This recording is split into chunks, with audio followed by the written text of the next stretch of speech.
coming like a thief in the night. Is you ready? Is you ready? You ain't really about it if you ain't prepared to die. Talking about loyalty, but you ain't ready to ride. Get your mind right, he coming like a thief in the night. Is you ready? Is you ready? Laughing at your idol gods, looking like some Digimons. Babylon won't carry on, this dragon getting mini bombs. You can call me Daniel, son, you know I serve the living God. Yours is made of brass. To the Most High. Shalom, Israel. Shalom, Most High in Christ. Bless you all.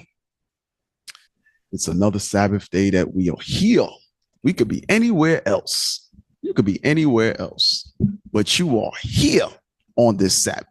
And I say all praises to the Most High God for that, because you could be cast down into that pit for your wickedness. All wicked behinds, man. Always trying to circumvent and make excuses for keeping the commandments of God. But all praises to the Most High that you have gathered for the Lord's Sabbath day to keep it, in order to keep it holy, and no longer defile it, that the land spews us out even more so than it already has. The lands, I should say. But all praises to the Most High. It's good to see all of you brothers and sisters online, mainly on the continent of Africa, but obviously scattered throughout the four corners. I know Germany sometimes is on, UK, various schools. It's definitely good to see you all. Sorry for the delay. Had some technical difficulties. Shout out to IT again. I'm gonna blame them. But IT is a hard job. I'll say that. Being on IT is a hard job, and it's a thankless job. You might get a thumbs up every now and then, but for the most part, you guys messed it up.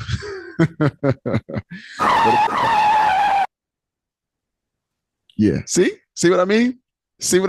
IT. There it is right there. IT said, "Oh, you talking about us?" Thank you. We appreciate y'all. Thank you. So for anybody that wants to join IT in the future, this is what you got in store.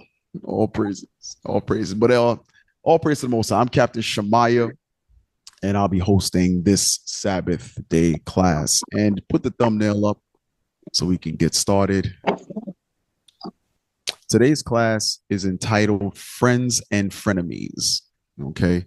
If you can see will be your right or the left side, brothers look like they're in unity, enjoying each other, brotherhood, right? And then on the far side, you see him walking up behind who his friend is still smiling.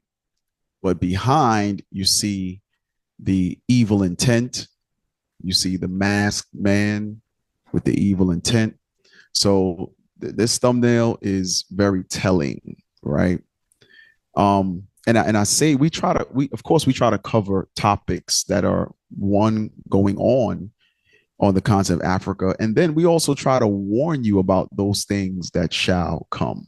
Okay, there are things that shall come. You know what? I wasn't going to go there, but let's go to what's that? 1 Corinthians 11. I think it's 1 Corinthians chapter 11.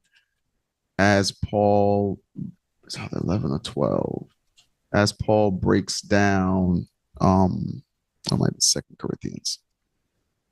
He breaks down his tribulations, and I want you all to see something. So it's the forewarning about many things. Some of you have experienced friends and have experienced frenemies.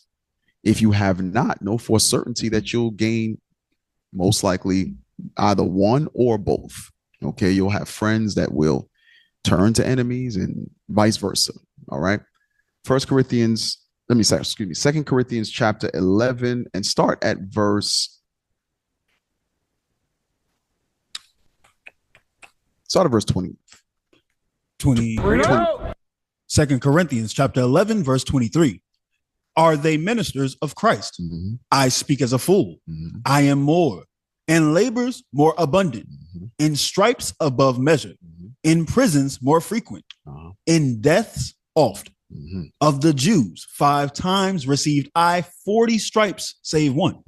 Thrice was I beaten with rods. Once was I stoned. Thrice I suffered shipwreck. A night and a day I have been in the deep. In journeyings often, in perils of water, in perils of robbers, in perils by mine own countrymen. Come on. In perils by the heathen, in perils in the city, in perils in the wilderness, in perils in the sea, in perils among false brethren. Damn. So as we read, we're going to suffer as Christ has suffered. So hence today's class is the warning. You may not know what a frenemy is. It might just be a term here, but hopefully by the end of class, you'll get a grasp of the warning. Okay. You'll get a grasp of the terminology. You'll get a grasp of, or get an understanding of both sides of the spectrum, whether it be friends or whether it be frenemies, right? But read that. Verse 27, in weariness and painfulness, in watchings often. So here's the thing. It says in weariness and in painfulness. That painfulness goes into 2 levels. That pain goes into spiritually being pained and grieved in your loins for, spiritually, and then physically being physically sick. As Paul has said numerous times, I've said this weeping with tears in Timothy, how some have become an enemy to the cross because there were some who were with him that ended up being enemies of the cross. Now we might go there, but I want to stay on track because sometimes I run out of time and I don't like doing part 2. So I'm gonna try to stay on course as best as possible. Just bear with us. But there's spiritual pain that you go through, and then there's the physical pain as well, right? And Paul deals with both of them in great extent, whether he's being examined by the Corinthians who he taught personally, or those brethren who were friends who he deemed as my brother in the faith, my fellow laborer, my fellow servant, my fellow, meaning different types of friendships that was noteworthy within the scriptures. And some of them became enemies of the cross. Let's read that one more time. In weariness and painfulness, in watchings often, in hunger and thirst. So there were many times where he was hungry, many times where he was thirsty. But here's the thing. When you're hungry or thirsty, you're supposed to have brethren that you can depend on. You're supposed to, right? But there are times when those friends become frenemies or enemies. Was that it? No, sir. Go ahead. In fastings often. So he had to fast and pray often. Go ahead. In cold and nakedness. And there were times when he was cold and without garment or without clothing or without covering. Go ahead. Beside those things that are without. So even though those things happen to him, go ahead. That which cometh upon me daily. So the things that happen to him daily. Now, I want to say this. We go through things from time to time, but we have not reached to that point where that tribulation, that affliction, that hardship is daily. We haven't gotten there yet. We will, where you have no certain dwelling place, where nowhere to lay your head, don't know where your next meal is coming from. I know there are things that are hard to come by amongst the diaspora in various countries, but nevertheless, it's not daily. It's not daily. Okay, it's not daily. You're trying to, you hustle to make a little change to get groceries, get food, things of that nature. But the things that we're reading about, we're not at that point. I don't care how hard we have it right now. We're not there. But the warning is, and the building up is, we will eventually get there. We will eventually get there. Read that part again. Beside those things that are without, that which cometh upon me daily, the care of all the churches. Who is weak? So now that's the thing. Despite of those things that happen daily, Paul was still responsible for the various congregations. I want to say that again. So all you leaders, I saw a lot of leaders online. All right. I saw a lot of schools online. Despite these things happening, the entire congregation is still depending on you. So this goes back to the pain that I made mention, because there are times when things are going to happen and you're going to feel like the world is on your shoulders. You're going to feel like, how am I going to get out of this situation? Guess what? There are people still depending on you. And it sounds, because there's times when you will be going through something, whether it be through in your family, your wife could be extremely sick, or your children can be sick, and you just lost your job. You're going through your own personal things. Okay, I'm gonna say that again. You're going through your own personal things, but you'll still get that call.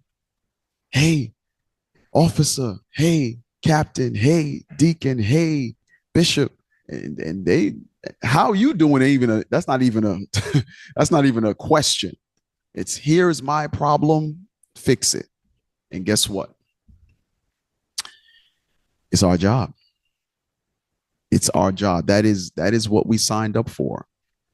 We signed up for this. So I know as an officer, I know as a captain, you get your plate first and you sit in the chief seat in the congregation. Oh, it's way more than that. The care of all the churches is resting upon you. Resting upon you. So always keep that in mind. You were called to feed the flock of the slaughter. You were called to comfort. You were called to build up. You were called to instruct God's heritage. That's what you were called for. And guess what? That's a 24-hour job. That job is 365 days a year. That's what that job entails. And here's the thing. You accepted the position. You accepted it. No one forced you into that job, but we need to take that job seriously and thank the Lord every day that he called us into that job. That's right. You'll be tired. You'll be, your body will be failing you. It is what it is. The false brethren persecuting you. It is what it is. The congregation is dependent upon you leaders. The congregation is dependent upon you ranked men, for you to be strong, to be of courage, in order to build up those who are feeble and weak in faith. You don't become an officer because your faith is weak. Wow, the Lord ain't gonna raise up a faithless brother. Message.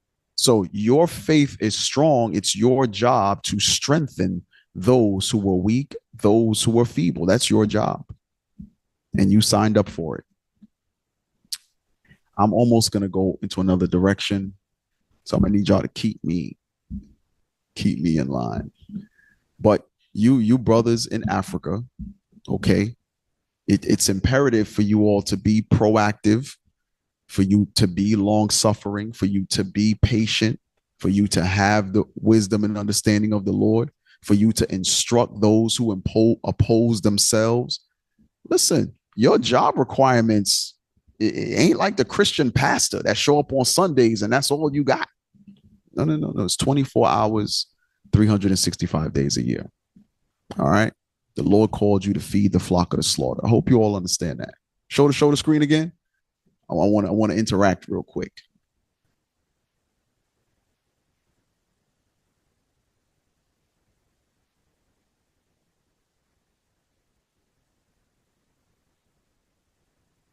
So all of you leaders online, do you understand that? Give me a thumbs up if you understand. Okay. Hey, the Lord saw your thumbs up too.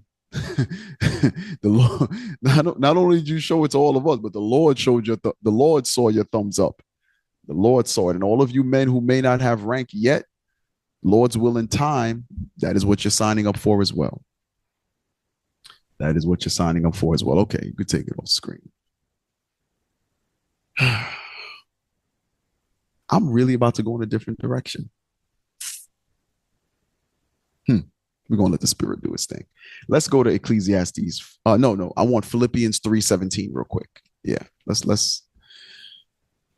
go off course a little bit.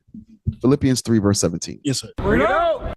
Philippians chapter 3 verse 17. Read. Brethren, be followers together of me, and mark them which walk so as ye have us for an example. Read that again, please. Yes, sir. Philippians chapter 3 verse 17. Brethren, be followers together of me, and mark them which walk so as ye have us for an example. So the apostles, Paul said to mark those that walk just like him. He's a follower of Christ. And all of those that walk like him or with him, the other apostles, the other disciples, he says, because you have them as an example. So you leaders, you officers, you're an example. And I've said this a lot. All of us are an example, whether you like it or not. Either you're going to be example of what is righteousness and what we should follow, or you're going to be the example that nobody wants to be like. Whether you like it or not, when you come into this truth, you're an example. That's right. It's what? There are people who are going to come in after you, and that's going to look to you. Maybe somebody you tell about the truth. They finally come in. Guess who they're looking at? You don't have rank yet, but you're the one who told them about the truth. So they're looking and watching what you're doing. So if you're breaking the Sabbath, guess the example that you're showing them to break the Sabbath. If you're marring your beard, if you're balding your head, guess the example that you're giving them. That's the example. So just be very, very, if you're eating unclean food, if you're defiling your temple, smoking, things of that nature, the example you're going to give is exactly that. The hell is this? So read the next verse, though. Verse 18. For many walk, of whom I have told you often, and now tell you even weeping, that they are the enemies of the cross of Christ. So I quoted this, but Paul is going into, he's telling you, walk just like myself and the other examples are walking. Then he says, there are many who I gave these same instructions to and were following our examples, but then they turn to what? They are the enemies of the cross of Christ. They turned against the apostles. So they went, this actually does line up, I'm sorry. They went from what? From friends to frenemies. That's what happened. And Paul is dealing with that matter right here. He said, walk as we walk. Do as we do. Why? Because we're following Christ. And he says, guess what? There are some who we instructed to do that, and they were doing it. They were walking as we walk. They were following the example. We were all speaking the same thing. And then all of a sudden, they turned to enemies of the cross. They began to blaspheme. They began to speak evil. Read the next verse. Whose end is destruction. So, man, I should save this for later. But nevertheless, Paul is instructing them that when you go from that friendship to frenemies, meaning there's level of rebellion in you, to turn from what God has called us to do into going against what God has called us to do. Let me give you an example. Finish this out first, and then we're going to go to Ephesians 4 and 3. Yes, sir. Whose end is destruction, whose God is their belly, and whose glory is in their shame, who mind earthly things. No, that was it. Just verse 19 again. Whose end is destruction, who their end is destruction, those who are enemies of the cross, whose God is their belly. So they're only out for their own lusts. Their own lusts. Go ahead. And whose glory is in their shame. Who glorify in being rebellious, in being reprobate, in being betrayers. They actually glory in that, right? So Ephesians 4:3. Ephesians chapter 4, verse 3. Endeavoring to keep the unity of the Spirit in the bond of peace. So the Lord wants us to endeavor to keep the unity. The Lord wants us to endeavor to keep the unity in the spirit of bond of peace. That's what the Lord wants, right? Go to James chapter 3.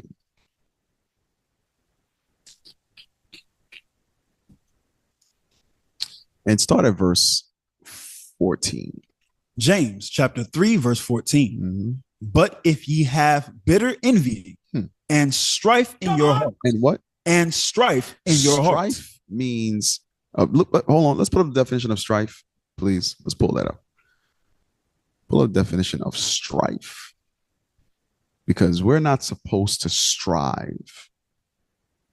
So the Lord wants us to keep unity among us, to endeavor, right? Let's read that. Strife, angry or bitter disagreement over fundamental issues. So angry or bitter disagreement. Let's look up some, what you call it? Synonyms. Synonyms: conflict, friction, discord. Sowing discord, go ahead. Disagreement. Okay, disagreement, go ahead. Dissension, variance, dispute, A dispute, argument, quarreling, wrangling, bickering, controversy, contention, disharmony. This what? Disharmony. So that would fall under disunity as well. Okay, because to be harmonious means to be unified. But keep reading. Ill feeling, bad blood, hostility, animosity. This the next synonym is what I want. Read. Falling out. A what? Falling out. Okay. So in order to fall out, there had to be a joining of some point. So if brother and sister have a falling out, what were they? They were unified at one time. If a cousin, to play cousin, the first cousin, the second cousin, if the first cousins have a falling out, it's because they were unified at one time. So what we see is God says he wants unity among us, and he wants us to fight for that, to labor for that.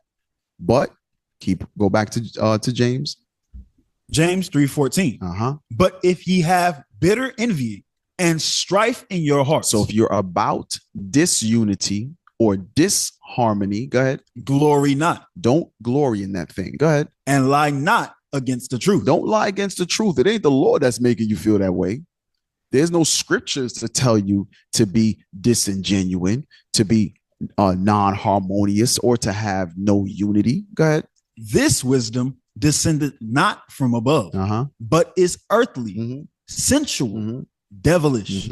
For where envying and strife is. So wherever that striving, that lack of unity or that lack of harmony is, there is confusion. There's confusion. And every evil work. Hold on a second. So the Lord is calling us to be unified. But when there's that striving among us, the Bible says there's some evil stuff going on in the background. That's what God says.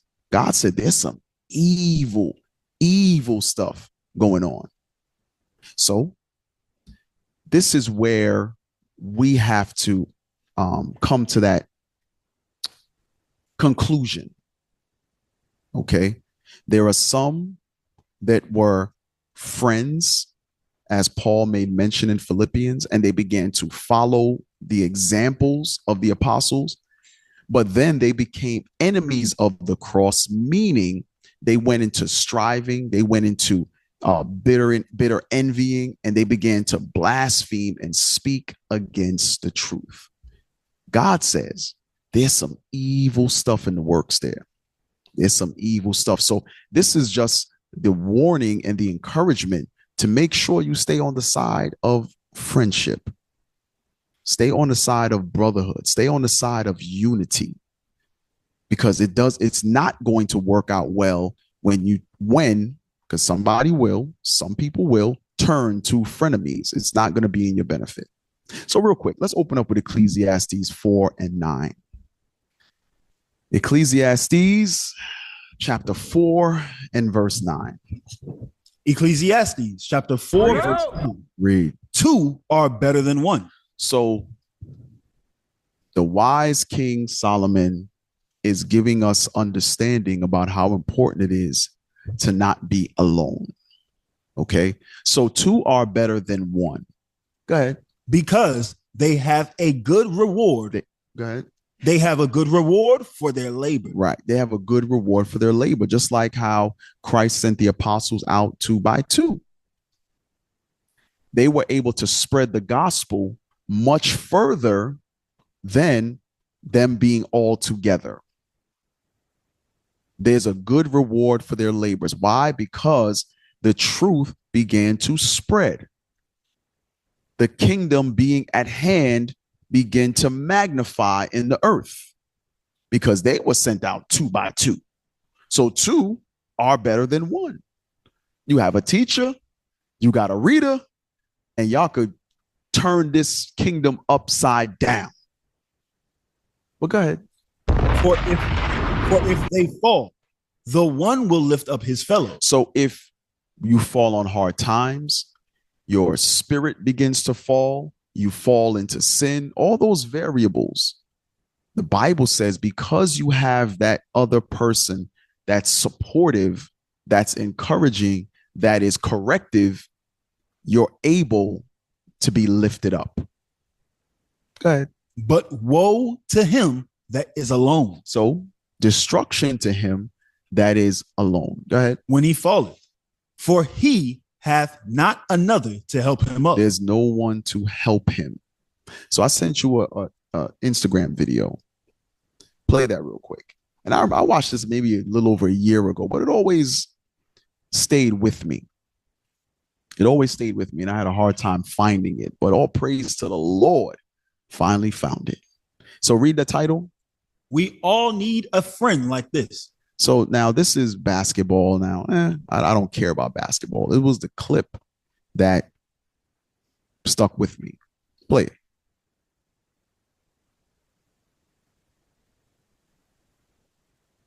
So some may say, what just happened? So when you see the longer version, which I couldn't find, the brother with the dreads, he made a bad play. Now I know in the continent, football or soccer is a big thing. So let's use that analogy. You make a bad play, right? And your countenance falls. You're saddened by it. You start feeling low about yourself. You start questioning your abilities. We all need that friend. When your head is hung low, you're going to say, listen, hey, bro, hold your head up high. Hold your head up high. And again, I could give 2 damns about the sport, but it's the fact that you're the one that read verse 10 again. Verse 10. For if they fall. So if your spirit falls, if you fall into sin, I said it was 3. Damn, what's the other one? Anyway, if any part of you, your spirit or your flesh falls, you need that friend, that brother, or that sister. For sisters, no sister ain't gonna be lifting you up, brother. What the hell is this? If a sister would have another sister in order to lift her up, because we fall at times. We fall weak. We fall victim to our own thoughts. We fall victim to what others may say about us. We fall victim. Message. You want that other person. Yo, bro, man, stop. Man, if you don't cheer the hell up, what the hell wrong with you? We about to go to camp. You over here depressing me. Oh, yeah, damn, you're right. Because we'll get trapped in our own thoughts. We'll get trapped in our own thoughts.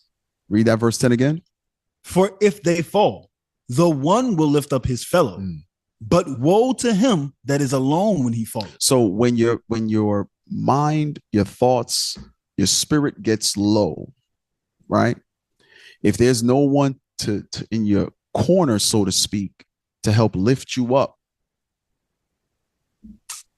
you're going to stay in that low state. You're going to stay in that lower state. You're going to stay in your own thoughts. And that's when, and Satan loves that. Oh, man. Satan love. Oh, listen, the class is about to change again. Hold on. Satan loves when you're in your own thoughts. He loves it. Because who's feeding you information?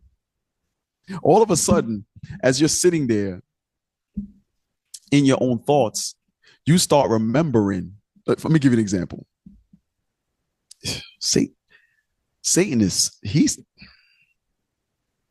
something. Let me give you an example.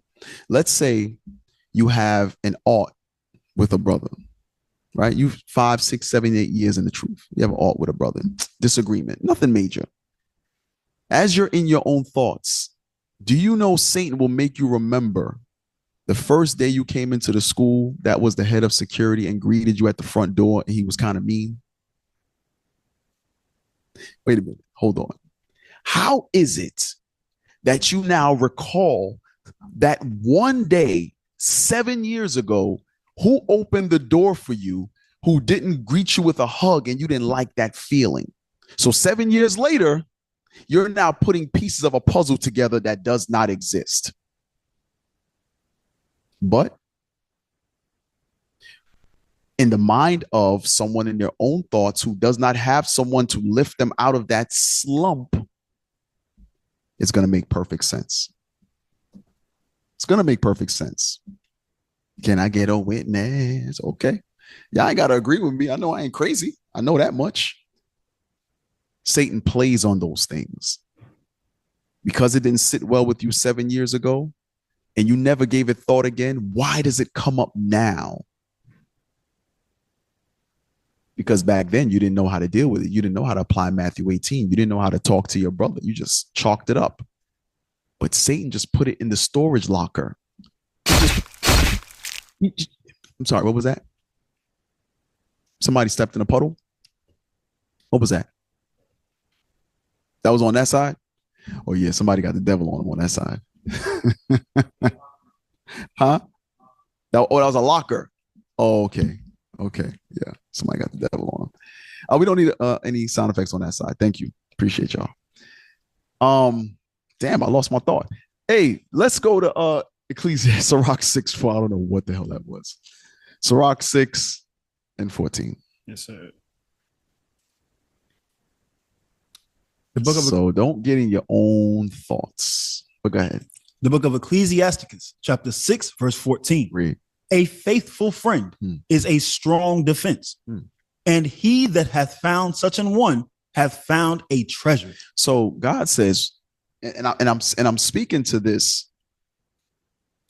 You have some brothers, some sisters who one keep to themselves, right?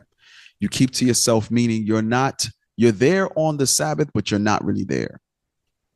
And again, I've been to many countries in Africa, and I've seen it numerous times, or not even just Africa, but international. And I've seen it numerous times. We see it here too, but here, I could speak for Atlanta. Atlanta, brother's gonna call you out. Brother's gonna call you out. You're gonna be in your feelings. Like, yo, bro, why you sitting over there by yourself? What the hell wrong with you? What's going on? You got the devil on you, bro.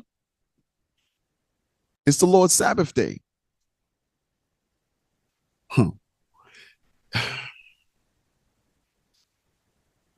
What's that? Nehemiah 8:10. Real quick. We're gonna come back here. Just thought of something.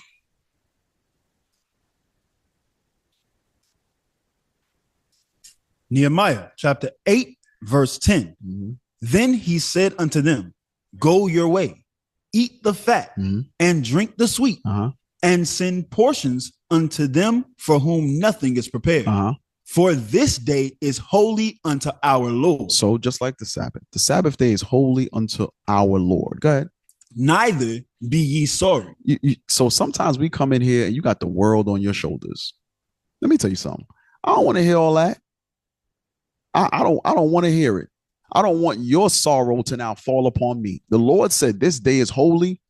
Be ye not sorry. Take all that sorry stuff for tomorrow after the Sabbath. This is my only day I get to be around the righteous. We can go to war together. We can come back and share war stories. We can hear the bishops and deacons breakdowns, the captains breakdowns of, oh man, look at this precept I found. I'm gonna apply this in my life. I didn't hear it. I've never understood it brought out that way. I'm gonna apply this in my life to make me better. That's what I want to hear. I don't want to hear all your damn problems. We'll talk about that after the Sabbath. But right now, this time is between us and the Lord. Keep all your sorry stuff to yourself. Tells you that with 2 Ezra 10. Keep it to yourself. Read that part again. Read the whole verse again. Yes, sir. Verse 10. Then he said unto them, go your way, eat the fat and drink the sweet. Come on. And send portions unto them for whom nothing is prepared. For this day is holy unto our Lord. Neither be ye sorry, for the joy of the Lord is your strength. Y'all see that? The joy of the Lord tells you that in Ezra 9 as well, about it being a reviving of your spirit. You're supposed to feel recharged. Some of y'all treat the Sabbath day as though it's a burden, as though it's, I'd rather stay home. Guess what? When you start having those feelings, you're pretty much on your way out. You're on your way out, like it or not. I'm just going to tell you. And it's for you to catch yourself and fix it, because we do fall into those slumps. You don't wake up feeling energetic every single day. You don't wake up feeling like I want to take on the world. I want to do. No, some days you're like, man, I just feel like staying in bed. Some days you wake up and you're like, man, this some BS. Some days you wake up feeling that way. But you don't realize rejoicing in the Lord's Sabbath day actually strengthens you. Rejoicing in the Lord's commandments actually strengthens you. So when you feel that you're not growing in the spirit, when you feel like you just can't get it, you just can't do better, you can't, all these various things, it's because you might be missing the joy of the Lord. You have not made his commandments your strength. You need to examine that. Are you rejoicing in the Lord? Are you rejoicing in his commandments? Hold on one second, y'all. Hey, officer, that camera looks like the back leg is tilted. It's like tilted up. I don't know where it's. Oh, it's not. Okay. I'm sorry. All right. Trying to help y'all out. My bad. Tech team said, mind your business. I'm trying to help. Lord knows I'm trying to help. Hey, let's go back real quick. Sirach 6:15. Sirach 6:15. Sirach chapter 6, verse 15. Nothing doth countervail a faithful friend, and his excellency is invaluable. A faithful friend is the medicine of life. So a faithful friend is the medicine of life. This is what Paul was going into in Philippians 3. He's encouraging them, hey, follow our examples and all those that walk like us. There's nothing better than having, for instance, in various countries, in Sierra Leone, in Uganda, in all the countries that are online, South Africa, at one time, there was only one of you there. I want you to really think about that. So right now, you're sitting in a school, you have a congregation, right? Or you're sitting in a house, you have a congregation. At one time, it was only one of you there. Now you have 3, 4, 5, 6, 20, 25, 50 brothers and sisters, and you telling me you not rejoicing? Something wrong with you. Something wrong with you. You telling me the Lord went from it being just you to now there's 50 brothers and sisters and children, joyful, keeping the commandments of God, and you're not joyful? You're not rejoicing in that awakening that the Lord has allowed you to witness in your time when you thought it was just you? Shoot. Jews, I remember when I thought I was the only Israelite in Atlanta. I remember that. And the captain and Messiah called me and said, hey, there's other brothers there. I said, really? Really? What is their number? He gave me the number. I called immediately. He found it. I think he called Deacon Asaph in New York, and Deacon Asaph gave him their number. The brothers was down here in purple already doing flying missions. I never knew. I live outside of Atlanta, so I didn't go into Atlanta on the Sabbath day. But these brothers was here doing the work. And I think I don't know how far down my thing I see let me show you something. I'm gonna show y'all something. Let's see if I can find the picture real quick. Bear with me. I gotta show it to y'all. Because it just hold on. I saw it the other day. Bear with me, y'all. Let's see if I can find it. Where is it? Bear with me, y'all. Please bear with me. Read that verse again. Let's see if I can find it. Yes, sir. Sirach, chapter 6 and verse 14. A faithful friend is a strong defense, and he that hath found such an one hath found a treasure. Nothing doth countervail a faithful friend, and his excellency is invaluable. A faithful friend is the medicine of life, and they that fear the Lord shall find him. And they that fear the Lord shall find that faithful friend. So what that actually says a lot, because you may say, I don't have that faithful friend. You might want to question if you actually fear the Lord. Read that again. I didn't say don't beat me up. Don't send me death threats. I'm just a messenger. A faithful friend is the medicine of life. And they that fear the Lord shall find him. It says, and they that fear the Lord shall find that faithful friend. Period. There's no two ways about it. There is no two ways about it. Read it from the top again. Hey, real quick. I'm not going. Oh man, I want to find that picture. It's one of our first pictures doing a fly mission, and I am smiling so hard in that picture. I was just like, yo, I'm here. I'm with the Jews. I'm showing all 32 teeth. All 32. Because there has to be a joy going from you being that only one to now there's other brothers. There's families. Like, holy crap. There's other people that believe this too. So I know some of y'all came in the later years where now you see huge congregations, huge Passovers, things of that nature. At one time, I remember my first Passover was 200 people. I thought the kingdom was coming. You couldn't tell me nothing. 200 Israelites in one place at one time? No, surely the Lord's kingdom is coming. But in all of that, it says, if you fear the Lord, you'll be able to find a faithful friend. That goes into your spouse as well. That goes into your spouse.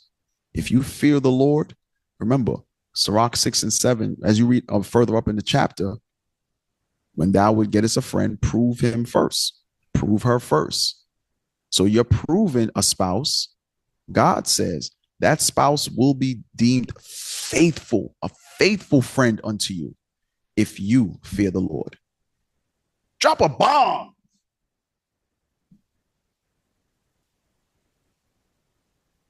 It's today. Now.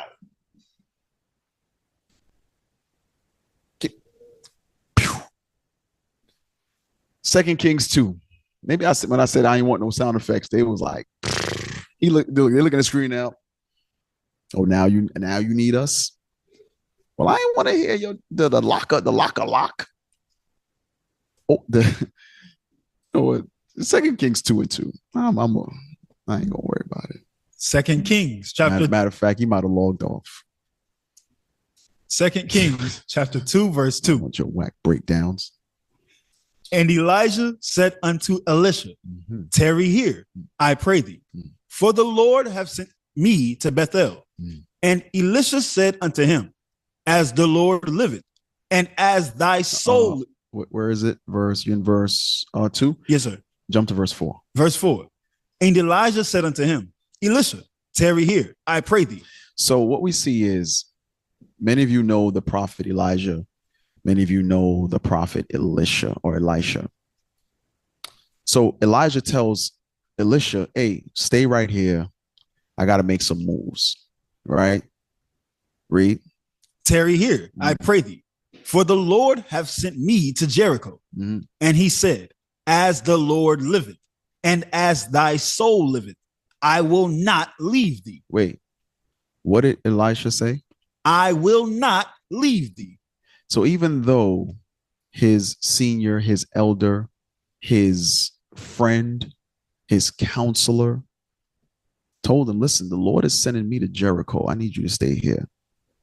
What did Elisha say again? I will not leave thee. He says, I'm not leaving you. I'm not leaving you. Nope. Wherever you go, I'm going to go too. If you see, what's that little skit? They say, if you see him, you see me. If you see him, you see me. Go ahead. So jump to verse 6. Verse 6. For time's sake. And Elijah said unto him, tarry, I pray thee here. So then Elijah says it again to him. Again. Go ahead. For the Lord hath sent me to Jordan. So he says, now the Lord is sending me somewhere else. I'm now going to Jordan. He says, stay right here. Go ahead. And he said, as the Lord liveth, and as thy soul liveth, I will not leave thee. He says, I will not leave thee. The Lord sent you on a mission. We going together. Why? Because two are better than one. Two are better than one. I'm not leaving you. Nope. Sorry. Get mad. I'm not leaving you. Go ahead. And they too went on. So did Elijah make a big deal about it? No. He says, you're right. Two are better than one. Let's go. This is an example. Listen, go to Proverbs 17. I want to show you something. Proverbs 17 and 17. So some of you are, and I've mentioned this before, on the continent, there's a lot of division among our people due to their ancestral tribes. So because you're a Hausa, because you're Sutu, because you're Zulu, because you're Bantu, whatever it is, because of all these various tribes, we can't. I'm here with you, but I can't cross that ancestral divide. I can't really be seen or draw near you because my parents taught me that Bantus mistreat this person or this tribe. Damn. Shut up. Shut up. To hell with your ancestral divides. I'm going to say it again. To hell with your ancestral divides. That's the same thing Levi and Simeon are doing on the same island together, going through the same oppression. But because one's ancestral slave masters was the Spaniards and the other is the French, they have some kind of divide. And it's mind-boggling that brothers and sisters will come into the truth, and because of some ancestral divide, you don't realize that two are better than one. So you're missing out on the brother, or a sister's missing out on a sister that can lift up their fellow when you fall. You miss out on it because of an ancestral divide. To hell with that. Your ancestors was wicked. That's why our black behinds was put on slave ships and colonized. They was wicked. And if you keep that going, you wicked too. Because God is about unity. That's what our God is about. He's unifying the 12 tribes. If you let your ancestors come between that, you're the devil. Read that, Proverbs 17:17. Proverbs chapter 17, verse 17. Read. A friend loveth at all times. So if you're going on a far journey, your friend is still down for you. Just like we just read about with Elisha and Elijah. It says that friend loves at all times. Guess what? Even if you fall. Because the commandment is not to treat him or her like an enemy. Meaning what? You still have love for this brother. You still have love for this sister. You still do. Let me give you an example. Many of you don't realize that, okay, let's say you fall, you're put away from the congregation. What you don't know behind the scenes is we're still talking about you. We're still asking, I'm not talking about a negative way. I'm talking about we still talking about you. Hey, how's that brother doing? How's that sister doing? Hey, have you heard from them? Did anybody bump into them? How's their spirit? These are the discussions we actually have in the background about you. Who's in contact with them? Okay, so you speak to them how often? They call me every week. Okay. How's this? And you're gauging it. And these are conversations that the majority of our people don't know that we even have behind the scenes. Some of you think when you fall, you fall and we forget about you. That is absolutely far from the truth. That is far from the truth. Because the objective is, are you being built back up in order to Lord's will be brought back? That's the ultimate goal. Because we know when you don't have that second person, or don't have that congregation, or don't have those counselors to the degree that you had before, Satan can destroy you because you're given to your own thoughts. So sometimes you'll see, maybe not so much on the continent of Africa, but you'll see collectively, sometimes some brothers, for some offenses, somebody may be brought back sooner than somebody else. And these are the things that we have to counsel about. Hey, that brother is Satan going to take him. That sister, Satan going to take her. Satan got him. Let's see if we can bring them back. And you counsel up. You counsel up. It may be, hey, I've been talking to that brother, talking to him every day, and he's still doing this, doing that. He's not listening. Oh, damn, I didn't know that. Okay, well, the counsel stands then. Huh? So there are times when a person who is a friend becomes something different for various reasons. We can't get into the minds of brothers, of sisters. We depend on you being truthful and honest with us about those things going on with you. And if you can't do that, then how can we fully help build, correct, strengthen any of you? So we don't know what's going on in your mind. But what it does show us is you turn from being a friend to an enemy, a frenemy, for some reason. For some reason. But you will mask it with another. You'll never say, you know what? I'm giving into my lusts. I don't want to be here anymore. I'm out. It's never that. Oh man, you know what? I got so much hatred for this brother or this sister. I just can't be around him. I'm leaving. It is never that. It's always something else. But let's go to 1 Kings chapter 2. We're going to jump around a little bit. 1 Kings chapter 2 and verse 5. 1 Kings 2 verse 5. Read. Moreover, thou knowest also what Joab, the son of Zeruiah, did to me, and what he did to the two captains of the host of Israel, unto Abner, the son of Ner, and unto Amasa, the son of Jether. So hold on. So King David makes a statement. He says, you know how much Joab, or the things Joab has done to me. Read that part again. Read it from the top. Yes, sir.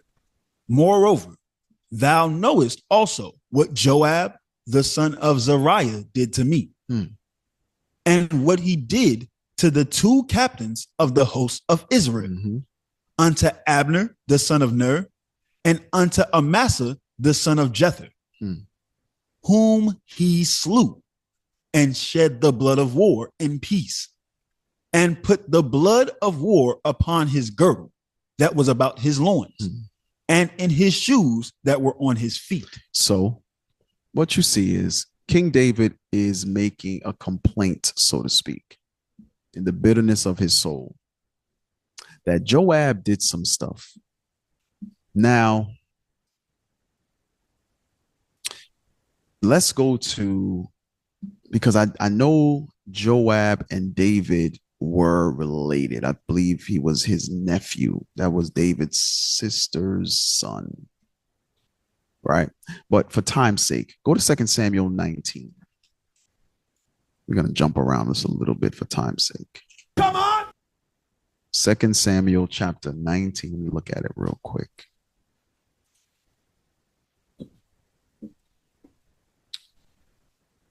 Start at verse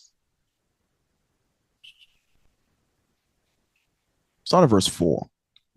2 Samuel. So remember, King David said, remember all the things that Joab did to me, right? Okay. 2 Samuel chapter 19, verse 4. But the king covered his face, and the king cried with a loud voice, "Oh, my son Absalom! Oh, Absalom, my son, my son."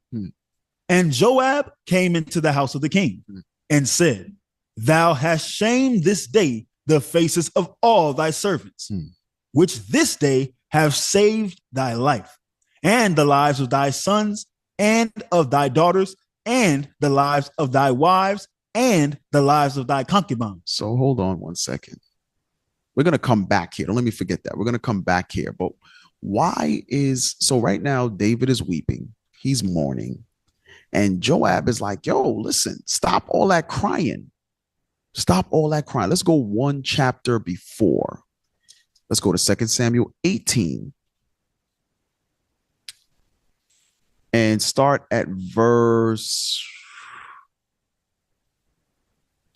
2.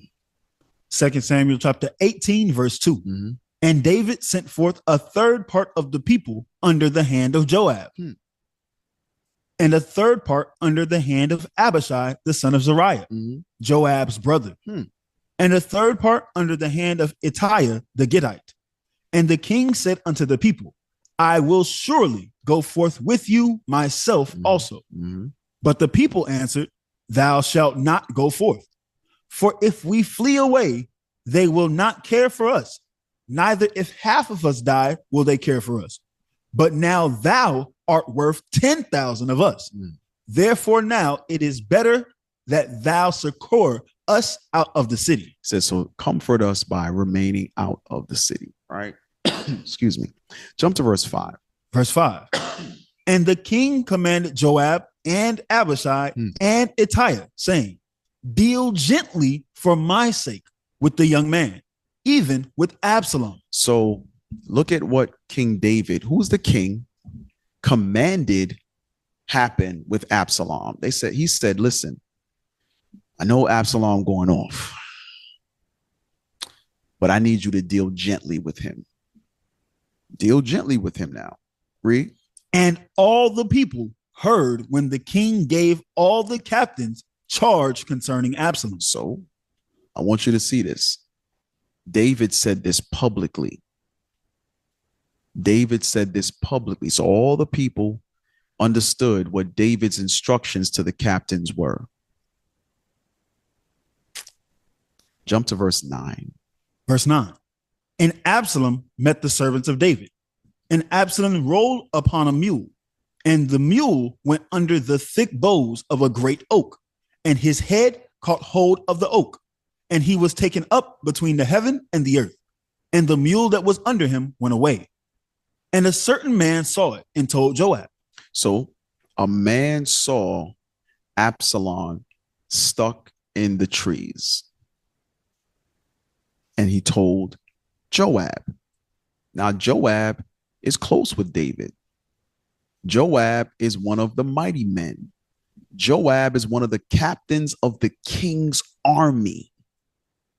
You would consider him a friend, would you not? He's family. He's family.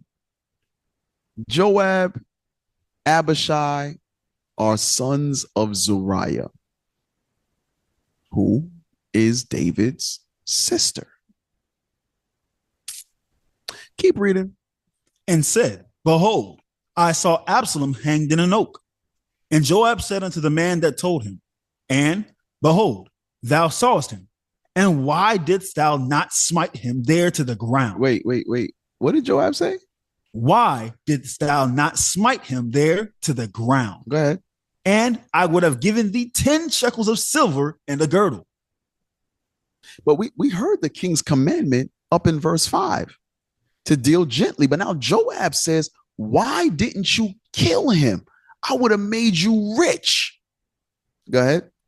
And the man said unto Joab, though I should receive 1,000 shekels of silver in mine hand, yet would I not put forth mine hand against the king's son.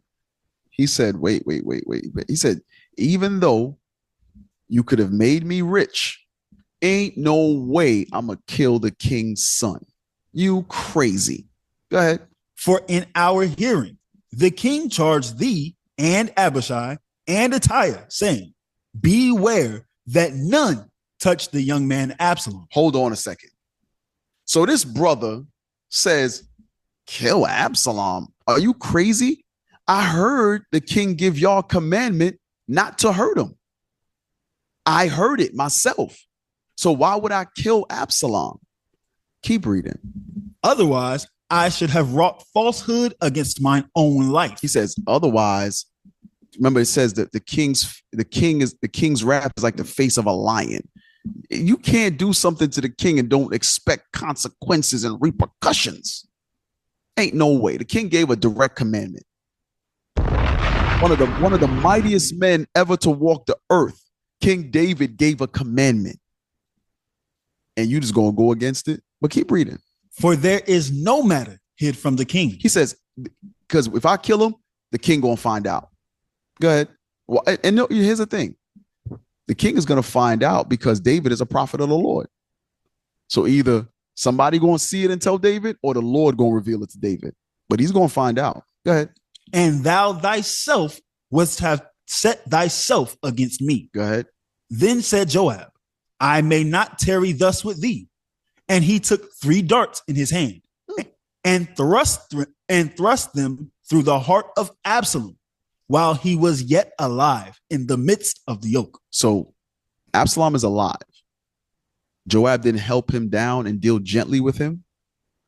No, he killed the king's son, even though the king gave him a commandment not to harm Absalom.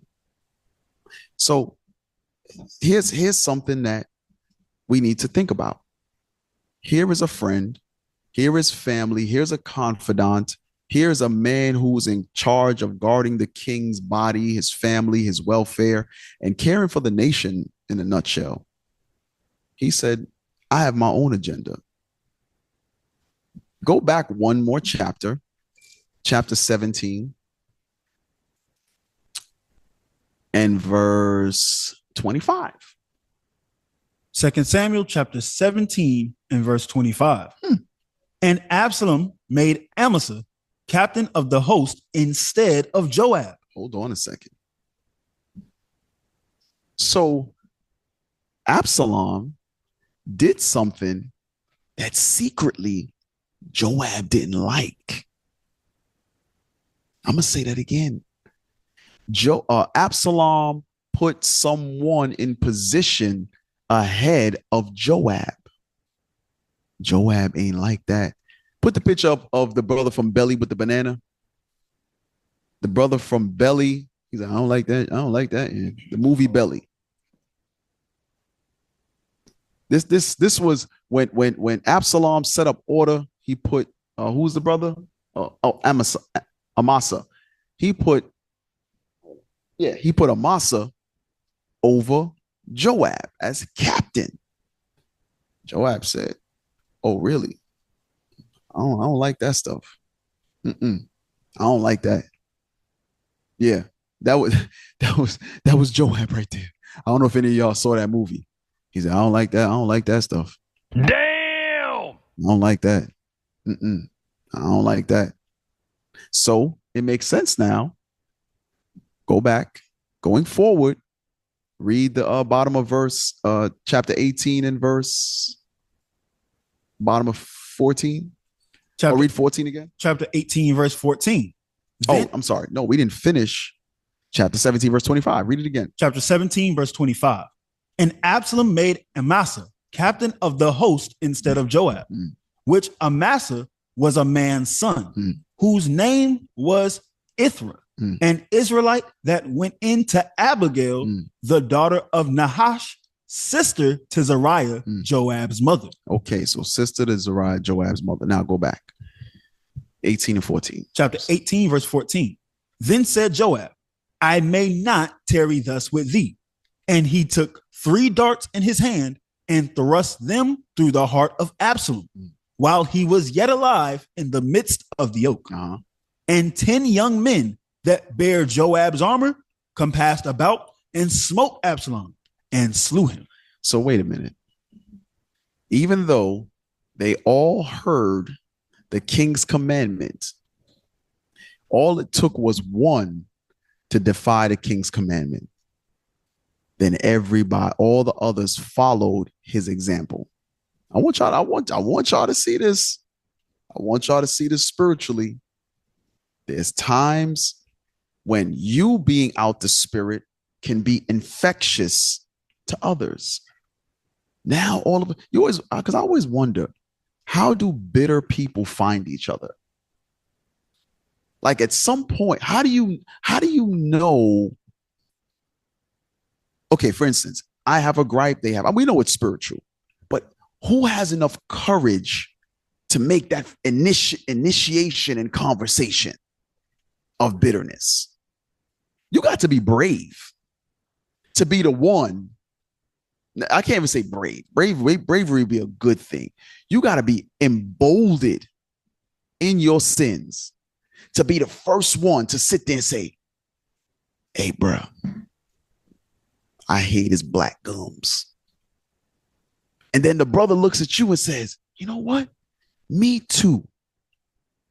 How in the world do you feel that emboldened to even, you don't think about, hey, that brother might tell on me.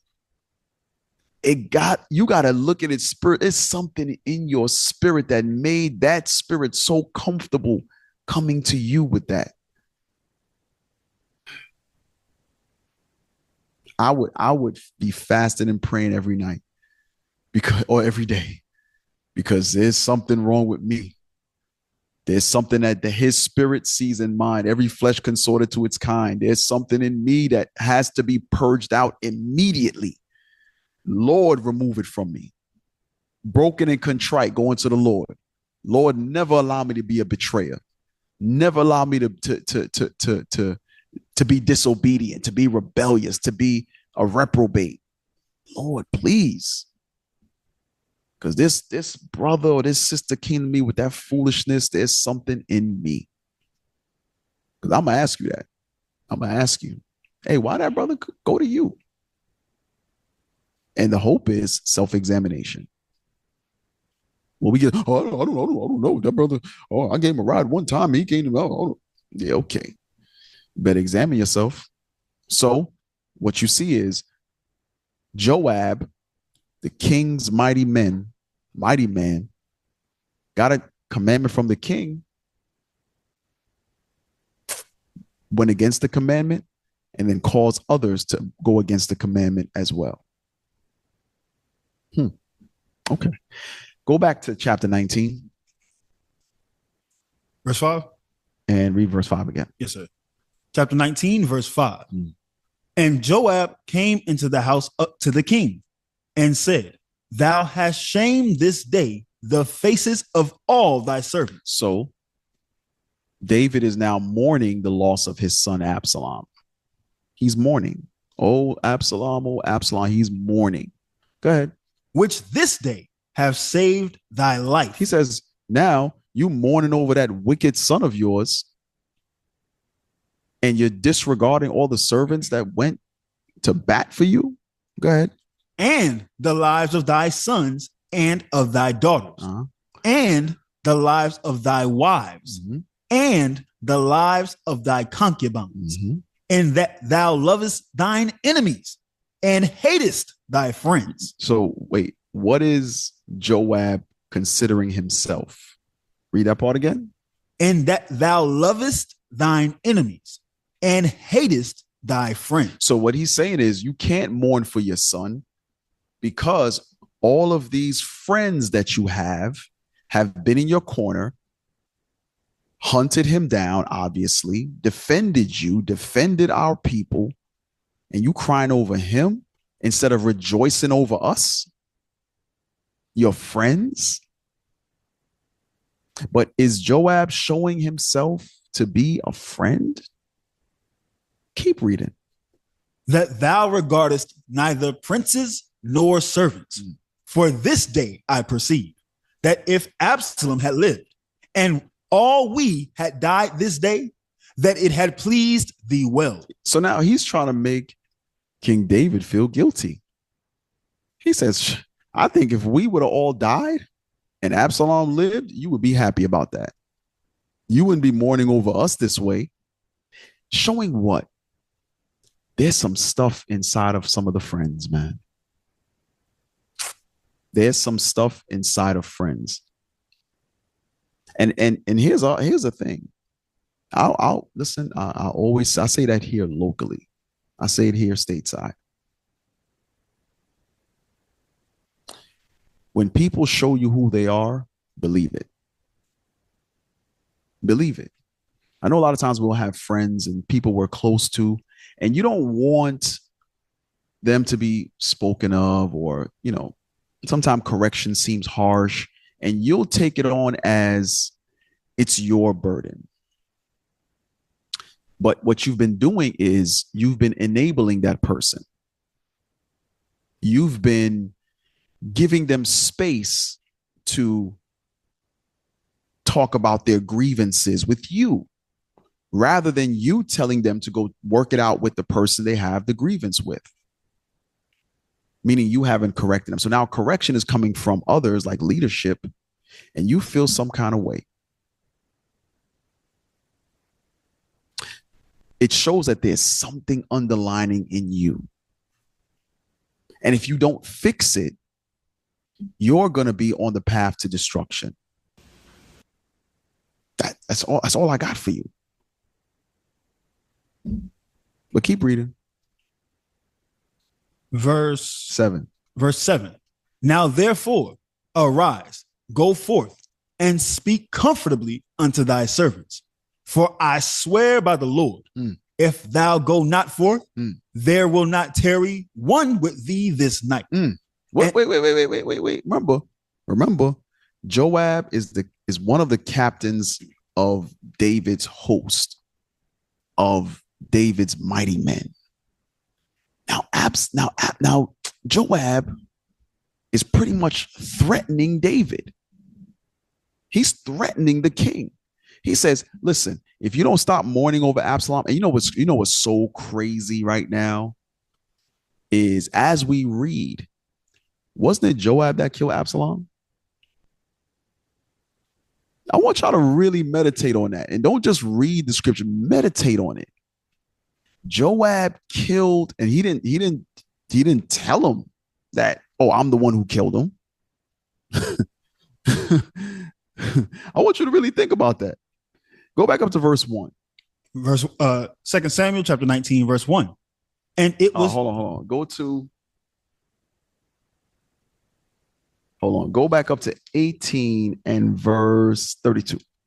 2 Samuel chapter 18, verse 32. Bring it out. And the king said unto Cushai, is the young man Absalom safe? And Cushai answered, the enemies of my lord the king, and all that rise against thee to do thee hurt, be as that young man is. And the king was much moved, and went up to the chamber over the gate, and wept. And as he went, thus he said, oh, my son Absalom, my son Absalom, would God I had died for thee, O Absalom, my son, my son. So think about this. Joab, King David's friend, killed his own relative, or the king's son. Damn. Hey. And here's the thing. I want you to think about this. The way they left his body was though the enemies that did not know him got to his body. Because what the nation, when you read about the Philistines, how they would mutilate our bodies, parade us around the city, they had to have mutilated.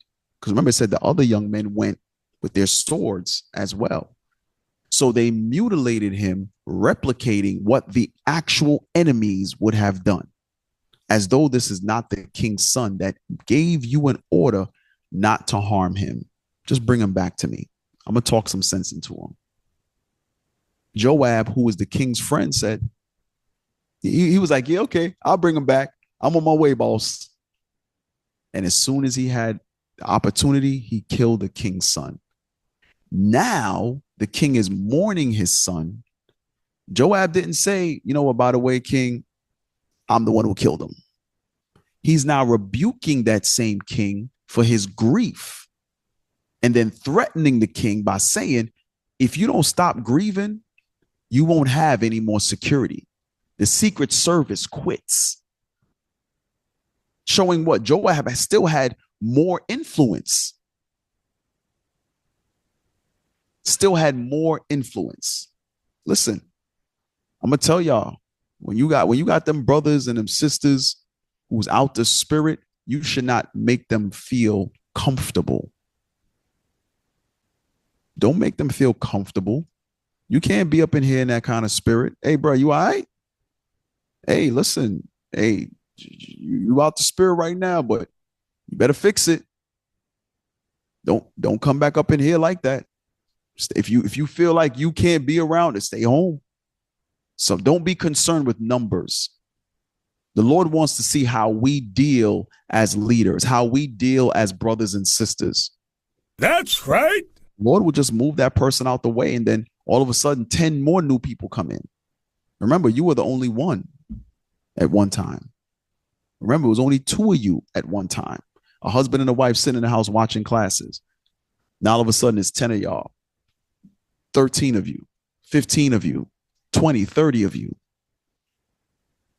The Lord has to sometimes move spirits out the way, but he wants you to be proactive. He wants you to see it. He wants you to be the spiritual brother or sister to see that this person is off. And it doesn't mean go dig up evil. It doesn't give you liberty to start inspecting everybody. But there's sometimes when you can see something. If you see something, say something. If you see it, hey, bro, you all right? You good? You seem kind of out the spirit. Hey, bro, where you been? And there's some of you. I gotta say this now. There's some of you when leadership visits. Some of you are there every day. You're there every day. You're at the school. You're getting breakdowns, things of that nature. And then when leadership leaves, when we go back to the States or go back to the UK, all of a sudden I don't see you in the camp pictures anymore. I don't see you in the camp videos anymore. I ask about you. Hey, how's this soldier? How's this officer? I haven't seen them on the attendance log in some time. The hell is this? Oh, they have this going on. They're making this excuse. They're making that excuse. Hey, listen, don't put on no daggone show for when we come there. Don't put on no show. You don't think the Lord knows your real intent? The Lord tries and weighs the reins of the heart. He knows what your real intentions are. So don't come put on no show for us. Don't be a damn show pony at the circus. Don't put on no show for us. You know you don't want to be there. All you're going to do is infect everybody else. You took the rank of a soldier, be a soldier. You took the rank of an officer, be an officer. Lead God's people by example. 1 week you there, 2 weeks you not. 1 week you there, 3 weeks you not. 1 week you there, 1 month you not. And you officers over the camp, you better stop keeping that stuff secret. These brothers don't want to show up. They want to come and go as they please. The Lord's commandment is to keep the Sabbath holy. Yeah, sometimes transportation is an issue. You have to depend on somebody else. You got to depend on the buses. You got to depend on the taxis. You got to depend on these various things. Yeah, we get that. But there are a lot of times it ain't got nothing to do with that.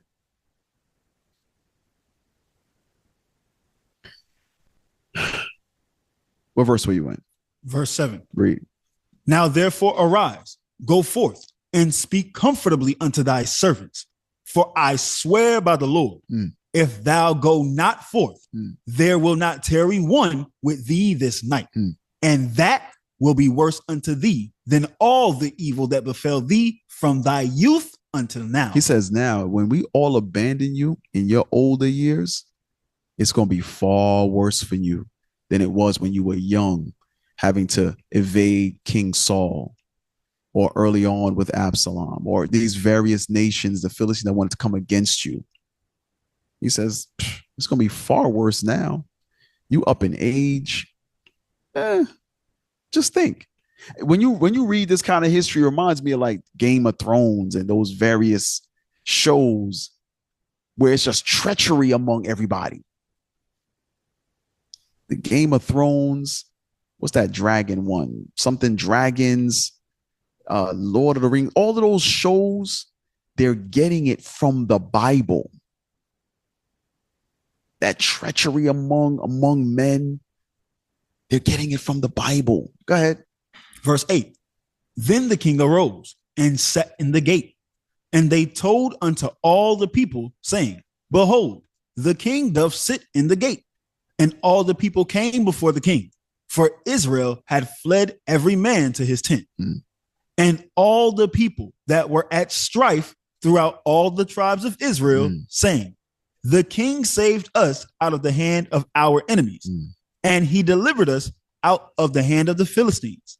And now he is fled out of the land for Absalom, and Absalom, whom we anointed over us, is dead in battle. Now, he said Absalom is dead in battle. Absalom wasn't dead in battle. Go ahead. Now, therefore, why speak ye not a word of bringing the king back? And King David sent to Zadok and to Abiathar the priest, saying, speak unto the elders of Judah, saying, why are ye the last to bring the king back to his house, seeing the speech of all Israel is come to the king, even to his house? Ye are my brethren. Ye are my bones and my flesh. Wherefore then are ye the last to bring back the king? Read verse 12 again. Ye are my brethren. Ye are my bones and my flesh. Wherefore then are ye the last to bring back the king? Go ahead. And say ye to Amasa, art thou not of my bone and of my flesh? God do so to me and more also, if thou be not captain of the host before me continually in the room of Joab. Wait. Joab was salty. Joab had an issue. He had a secret, what do they call it? A root of bitterness within him. But yet he was so close to the king. I want y'all to really, really meditate on that. So the friendship is there. He says, your flesh of my flesh, bone of my bone, you're my brethren. Joab's sitting there like, this. Because remember, Joab is pretty much about to start a revolt against David. Hey, real quick for time's sake, 2 Samuel 3. Because you can go on and on and on. 2 Samuel 3, verse 39. 2 Samuel chapter 3, verse 39. And I am this day weak, though anointed king. And these men, the sons of Zeruiah. The what? The sons of Zeruiah. Remember who the sons of Zeruiah is? Joab, Abishai, the sons of Zeruiah. Be too hard for me. What you see what he says? King David says, the sons of Zeruiah are giving me a hard time. That's what he's saying. He said they're too difficult to deal with. And this is early on. So when we get back to chapter 17, 18, and 19, and King David stating in 1 Kings chapter 2, like, it's always something with these guys. We're supposed to be brethren. We're supposed to be friendly, but it's always something with these guys.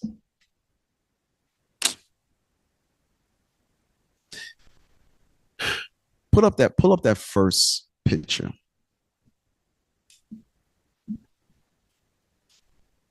Yes. So this is Thomas Sankara of Burkina Faso. Now, you saw the stuff I sent you? Okay. Put that up. His name and the information. Read that. Thomas Sankara, Burkina Faso, killed 1987 by former friend and close ally Blaise Compaoré. Read that part again. Killed 1987 by former friend and close ally Blaise Compaoré. I want y'all to really meditate on that. So Thomas Sankara, read his background. Sankara, known as Africa's Che Guevara, Che Guevara, who was the liberator of Cuba. I think it was Cuba. Right. Go ahead. Was overthrown and assassinated during a coup led by Compaoré. So who led the coup and who killed Thomas Sankara? It was his friend. I want y'all to meditate on that, because guess what? I'll keep reading, matter of fact, his longtime comrade and second in command. Wait a minute. Are we reading that history out the Bible? You have Joab, a mighty military, mighty man, captain of the Lord's army, or of King David's army, the Lord's army. King David had to say, you know what, Joab, you ain't gonna be number 2 no more. I'm gonna put Amasa over it all, because you just doing too damn much. But what we're reading, Joab is ready to cause a coup. He said, listen, if you don't do what I say, nobody will be with you. That's that threat. And remember, Joab is a mighty man. So he probably all buffed up like, nobody's with you. I can't do the voiceover. I need to get some auto tune or something on here. No, nobody's with you. To King David. So we're reading that same thing with Thomas Sankara. But that was just successful. Think about that. Let's go to the next picture.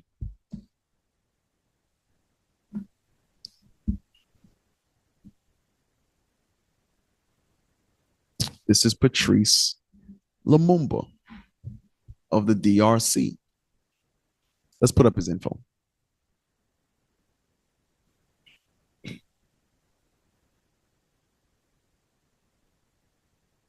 Patrice Lumumba, Democratic Republic of Congo, killed 1961 by Congolese rivals with the support of foreign powers. So with the support of foreign powers, Belgium, CIA, but betrayal came from Joseph Mobutu. So wait. Betrayal can only happen to someone who's close to you, right? A stranger can't betray you. That's just somebody who did some dumb stuff or evil stuff. That's not betrayal, but keep reading. Background. Lumumba was arrested and handed over to his enemies with Mobutu's involvement. Mobutu had been a trusted military figure under Lumumba, but later seized power and became dictator. Wait a minute. So he had a desire for power. If I remember correctly, I think Thomas Sankara's friend killed him for $300. $300. So he wanted to, Mobutu wanted power and led the assassination of Patrice Lumumba. Next one.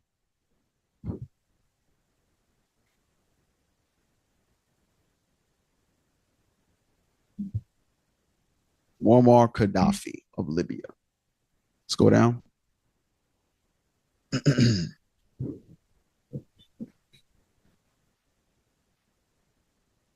Muammar Gaddafi, Libya, killed 2011 by rebel fighters during the Libyan Civil War. Betrayal by Inner Circle. Betrayal by who? By Inner Circle. Listen, so what we read in 2 Timothy earlier, how, and also Philippians about becoming an enemy to the cross. You go from friendship to frenemies because of the lust that's within you. I'm gonna say that again. You go from friends to frenemies because of the lust that's within you. It's either covetousness, it's either for want of power. It's a litany of things. So this is why the examining process is so imperative, because it doesn't make sense if you gain a friend, gain a brother for adversity, if you don't know how to direct your friendship aright. Doesn't make sense. So meaning, matter of fact, hey, real quick,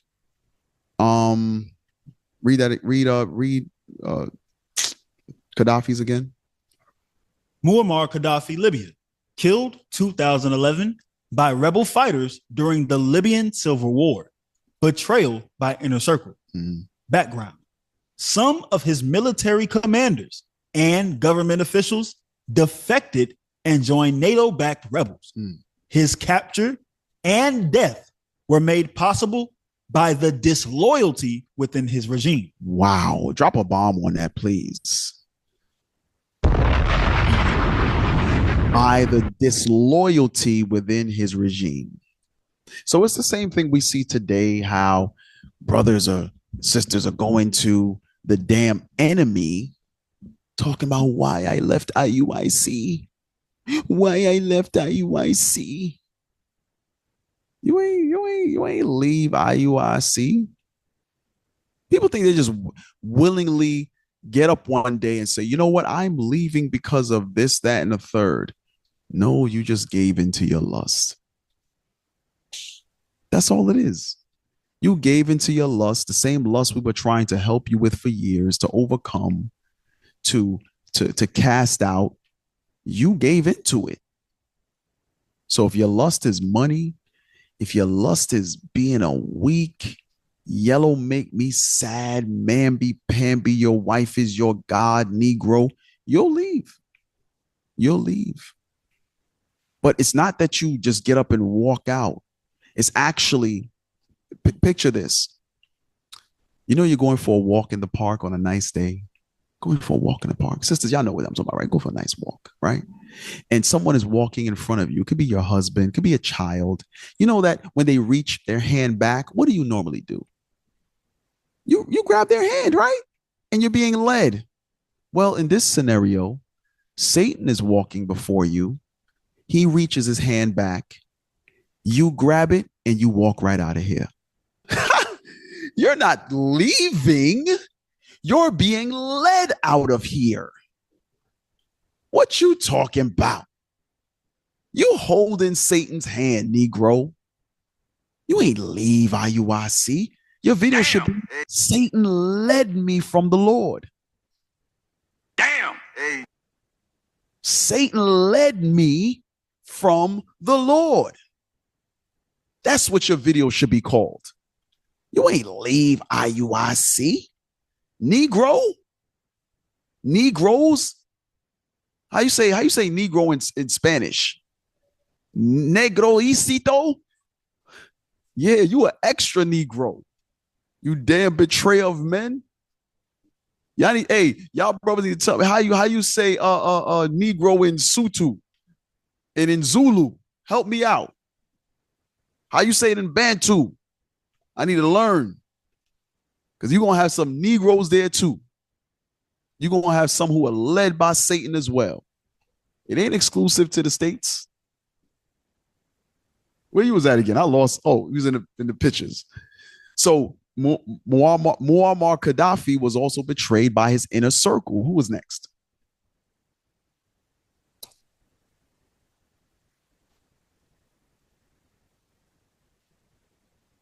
Samuel Doe. Look at that afro. Shoo.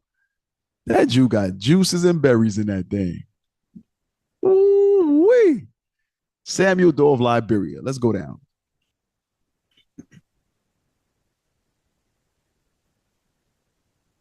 Samuel Doe, Liberia, killed 1990 by forces loyal to Prince Johnson, formerly one of Doe's allies. Really? So one of his friends, I tell you, y'all, listen, what's this? What is this? If we don't get our spirits right, you will become one of these betrayers. You'll be doing a why I left IUIC video. We're trying to help you.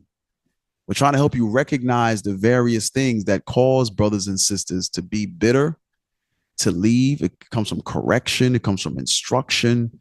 And just the I'm going to tell you, it comes from a lack of sincerity too. It comes from a lack of sincerity. Remember, the Lord says we glorify our earthly fathers that chasten us. Why not more the Lord? Sometimes that chastening is necessary for you to know what sincerity is, to serve the Lord in sincerity and truth. You gain humility through those corrective measures. You're like, damn, I messed up again. Damn, I need to fix this. Damn, I got one thing right. I got 7 more to work on. I got 4 next go around. I get 5 more to work on. Damn, I messed up again. I got 3 more to work on. And you just keep at it.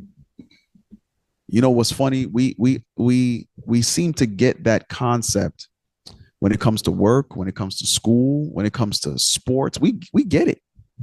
A coach will yell at you. A coach will correct you about a move you didn't do. You didn't shuffle your feet enough. You didn't fake the goalie out. You didn't do. Oh, we get it. We get it. And then next go around, next play, we do better, right? Next play, we do better. The teacher tell you failed a test, you failed an exam, you got to study more and take it again. Guess what? We do it in order to pass. We understand that everywhere else except in this truth. Except in this truth. Read. Go back. Samuel Doe, Liberia, killed 1990 by forces loyal to Prince Johnson, formerly one of Doe's allies. Background. Johnson had broken away from the rebel movement that initially aimed to overthrow Doe. He captured, tortured, and executed Doe in a brutal video recorded incident. Stop. Did we read that with Joab and Absalom? Did we not read that? Didn't Joab throw darts into Absalom's heart? The other men came and mutilated his body. Can you read that part again? Background. Johnson had broken away from the rebel movement that initially aimed to overthrow Doe. He captured, tortured, and executed Doe in a brutal video recorded incident. He recorded it. He recorded torturing and mutilating his brother. Sheesh. Last one for time's sake. Last one.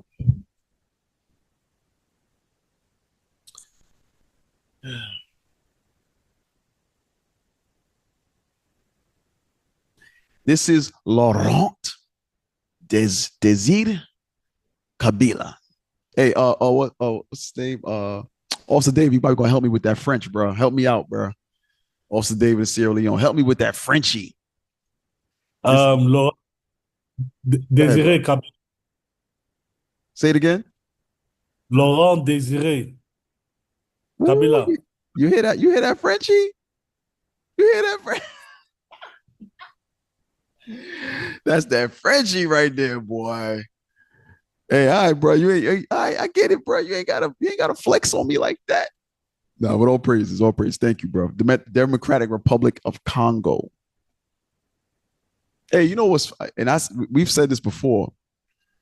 You know, so growing up, this Judah, the tribes here, Judah, Benjamin, mainly Judah. Like sometimes we would, like you mock brothers and sisters in the continent. You mock them, right? This was when we were young. I'm not talking about now, when you're young. But it's, even to this day, it is such a blessing to see how many brothers and sisters can speak 6, 7 different languages. But yet we're over here thinking we smart. Now, scripturally, of course, the Lord has raised up 10 to Judah first, but I'm talking about scholastically or educationally. You'll look at Africa and think, think a certain way about them. But just now you tell, hey, Officer David, hey, say that in French for me. Like he speaks French, like, and these brothers and sisters speak multiple languages and dialects. You know how smart you got to be to do that? Do you know how wise and understanding you have to be to do that? I remember I was in South Africa and Officer Ben Levi, and I'm watching this brother teach in the spirit of the Lord.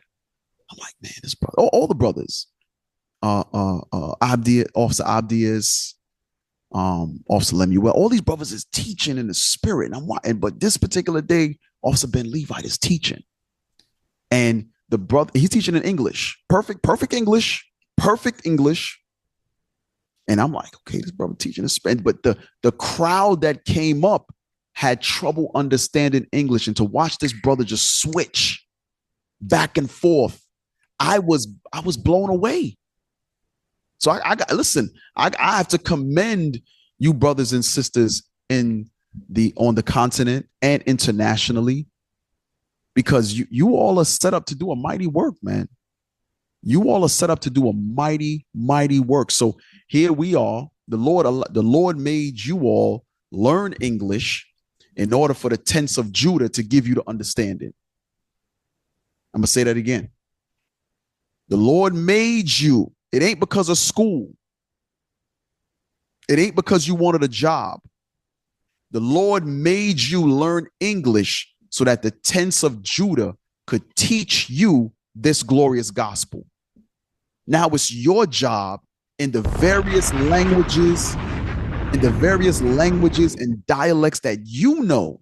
It's now your job to take that gospel to your people in those various languages. Class about to change again. I only got like 10, 15 minutes. Listen, even what we're going over with friends and friendship and frenemies, the whole objective is to let's get our spirits right. Let's get our spirits right. We got to reach a lot of people. We got to teach a lot of people. We got a lot of work to do. Like, as you see, the bishops, deacons, mighty men went to Madagascar, and they speak a dialect of French. They speak French there, but it's a dialect also called Madagasy, like a slang version or a local dialect. Guess what? They need the word. There's so many places, even the places where you all are in Tanzania. It's a huge country way on the other side. Kenya, huge. It's a lot of people we got to get to. So the Lord is, matter of fact, I don't want to go ahead. My mind be going like a million places. Psalms 19. And we're going to come right back because I gotta finish that out. Psalms 19. I gotta encourage the brothers, and because that even though that was a simple thing as far as my inability to pronounce the brother's name, Officer David just jumped in like, yo, this is how you say it. Psalms 19 verse 3. Psalms 19 verse 3. There is no speech nor language where their voice is not heard. So I want you all to understand that there is no language on earth. I want to say this again. There is no language on earth that is not going to be, that someone of that language is not going to be able to translate it or to give that understanding in that language. Here's my point. So there are many dialects in various African countries. Someone will repent in every part of the world that speaks that language. I don't care how remote it is. Someone is going to repent that's able to speak that particular language. I don't care how remote. I don't care how far off they are. I don't care how old that language is. If there's someone in the earth that's going to be able to give the understanding in that language. Now, if the masses repent in that dialect is one thing, but there's someone that's going to be able to give the understanding of the Bible in every single language on the face of the earth. Because the Bible said, read it again. I'm not making this up. Psalms chapter 19. So our people, the diaspora in Cambodia, guess what? Somebody going to be able to speak Cambodian and give them an understanding. Now, are they going to give all of them the understanding? No, they're not going to reach every Cambodian out there. That's products of the slave trade. They're not going to be able to reach everybody in Asia, but there's someone, I think they're already here, matter of fact, that's going to be able to give the gospel in Mandarin.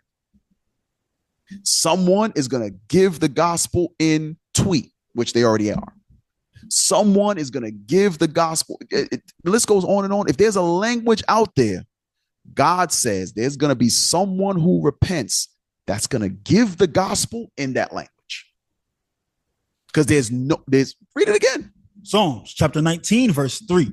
There is no speech nor language that's ever been created. Go ahead. Where their voice is not heard. They're going to hear it in that language. Drop a bomb on that, bro. There is no language that the gospel will be hid from. None. Because guess what? Now, here's the thing. Just like, okay, here, speaking English, right? Tense of Judah is teaching the diaspora, right? So a brother in Netherlands, hypothetically, right? He hears the gospel in English. He's like, man, he speaks Dutch way better than English. Guess what he's doing now? He's going, there's a brother in the Netherlands that he speaks like 6 languages. He was in Madagascar teaching in French, but he lives in the Netherlands and he speaks English fluently. He speaks 6 languages. He went to Spain teaching in Spanish. Look, You brothers, y'all have, listen, you don't understand the level of work the Lord has for you. So that's why I went into the brothers who show up every other Sabbath and show up once a month and they don't know, they're unsure. Listen, if they don't get their spirits right, the Lord is going to move them out the way. Because we just read it, in every part of the earth, there are millions of various languages. Someone is going to repent that speaks every one of those languages. Every one of them. Everyone. And they're going to be able, it doesn't matter if it's a small group in the house they're going to teach. It could be their own family. It could be they have a sit down with the pastor. It could be in the marketplace, just handing out a flyer. They're going to be able to understand or be able to teach the gospel to some capacity in every single language, period. All right, let's go back to the brother in the Congo. We almost done, y'all. Laurent Desiree Kabila. Ooh, that boy got Frenchie on us. Democratic Republic of Congo. Killed 2001 by one of his own bodyguards. Wait, what? By one of his own bodyguards. And I saved this one for last because wasn't that what Joab was? He was the king's bodyguard. He was the leader of his army. One of them. Go ahead. Background. Although the motive remains unclear. Oh, you're right. Go ahead. Speculation suggests involvement from within his political circle or even external influence from former allies, including factions backed by Rwanda and Uganda. Let's go to Psalms 41. Psalms 41 and verse 5. Psalms chapter 41 and verse 5. Mine enemies speak evil of me. When shall he die and his name perish? So this is how those who have evil intentions of you think. When is he going to die? Jump to verse 7. Verse 7. All that hate me whisper together against me. Against me do they devise my hurt. So they devise and think about how to harm a brother, right? Jump to verse 9. Verse 9. Yea, mine own familiar friend. Wait, read that again. Mine own familiar friend in whom I trusted. It's wait. There are times when we have familiar friends, people we're familiar with that we trust. Go ahead. Which did eat of my bread. So they ate of the bread. Now, prophecy about Christ, of course, but using it for today's context, right? Go ahead. Hath lifted up his heel against me. Meaning has turned against him. So we gave some examples on the continent of that happening. We're trying to prevent it from happening within the congregation. Because there are times when there are various reasons why men and women will be at odds one with another. Various reasons. So for example, you're at odds. Let's give the example of Paul and Barnabas were at odds over a family matter. Actually, let's get that real quick. I'm gonna show you something. Let's go to Acts 15, 37 and 38. We're almost done, y'all. Maybe not. We'll see where the spirit goes. Acts 15, 37. Acts chapter 15, verse 37. Read. And Barnabas determined to take with them John, whose surname was Mark. But Paul thought not good to take him with. So Paul was like, nah, I don't think that's a good idea. Why? Who departed from them from Pamphylia and went not with them to the work. So when they went to do the work in Pamphylia, Mark didn't go. Go ahead. And the contention was so sharp between them. What was between them? Contention. So we read about that earlier with the strife. And we read the definition of strife. Okay. It's a heated or angry disagreement of some sort. It goes into disharmony. It goes into disunity. Because when you read, Paul and Barnabas were together early on in the ministry doing the work. But here it is. There's a big contention between the two of them. Go ahead. That they departed asunder, one from the other. It says, what did they do? They departed asunder, one from the other. They now went their separate ways. They were together, but now they went their separate ways. So why is this contention such a big deal? Go to Colossians 4 and 10. Why is this such a big deal? Why would this cause a divide? Colossians 4 and 10. Bring it out. Chapter 4, verse 10. Read. Aristarchus, my fellow prisoner, saluteth you. And Marcus, sister's son to Barnabas. Wait. Marcus is Mark that we just read about. Marcus is Mark. Who is he? Sister's son to Barnabas. So Mark is Barnabas' nephew. I'll say it again. Mark is Barnabas' nephew. So the contention between him and Paul is that Barnabas wanted to bring his nephew, even though Paul said, wait a minute, he left us. When we went to Pamphylia, he didn't come with us. He didn't come to do the work. He was doing some other stuff. Barnabas said, no, we're going to bring him because he's family. So sometimes that divide or that disunity will come about through family. We read about how Joab had that disunity because of position. He had bitterness. So he went against the king's commandment. So showing you what? There's various reasons why that bitterness will be in you. Now, don't get me wrong. Paul and Barnabas came back together again. They did come back together to do the work. But there are times when you read Sirach 19, Sirach chapter 21 and 22 about the friendship when it's broken, you can make a reconciliation except it be for a wound or the telling of a secret. Meaning, stop. Don't treacherously wound a brother, neither break their spirit by divulging things that they have revealed to you that are not sin. So remember, we're talking about having a confidant.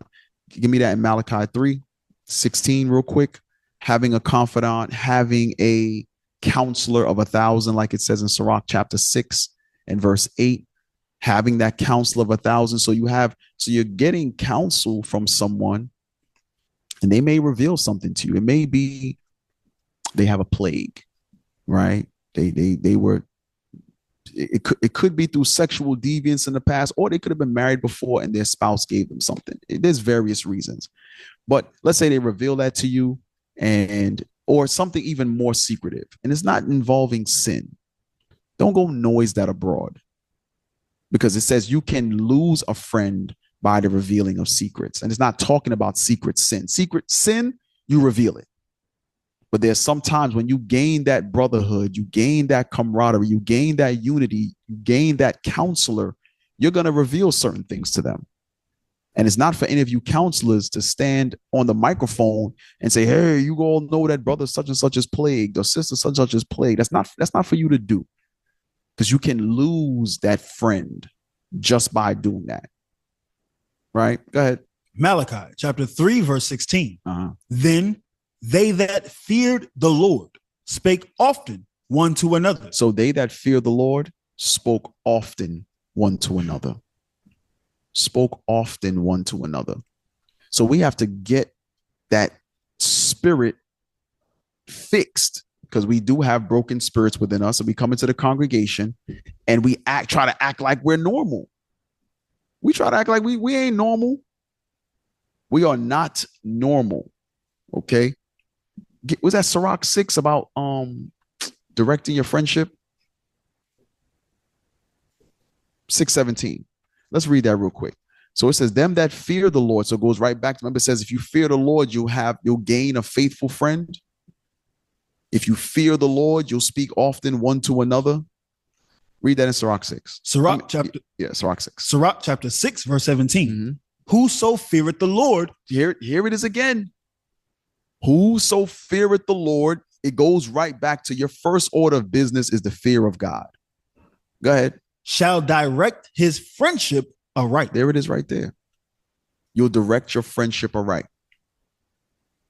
You'll direct it aright, meaning you'll make the right decisions. Give me that in Luke 7 and Matthew 7. Okay. It's like verse 12.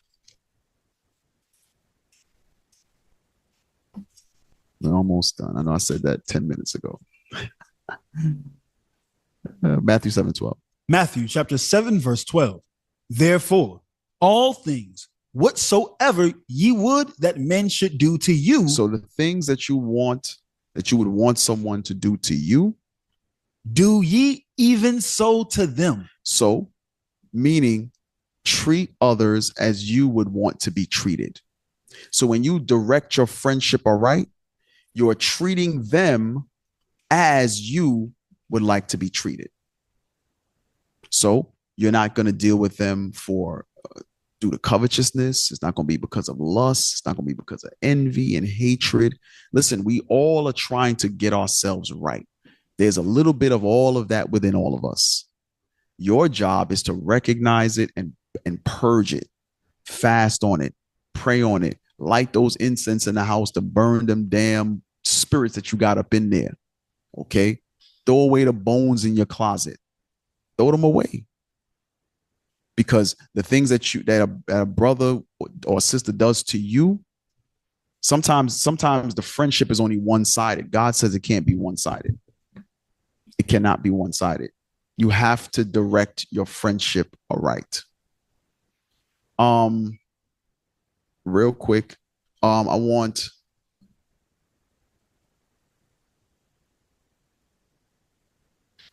going to end it off with these two scriptures. Go to Ecclesiastes 4 again. Ecclesiastes 4 and 11. Bring it out. Ecclesiastes chapter 4, verse 11. Come on. Again, if two lie together, then they have heat. So remember, we started out with this. Two are better than one. They have a good reward. As you read down, it says two what?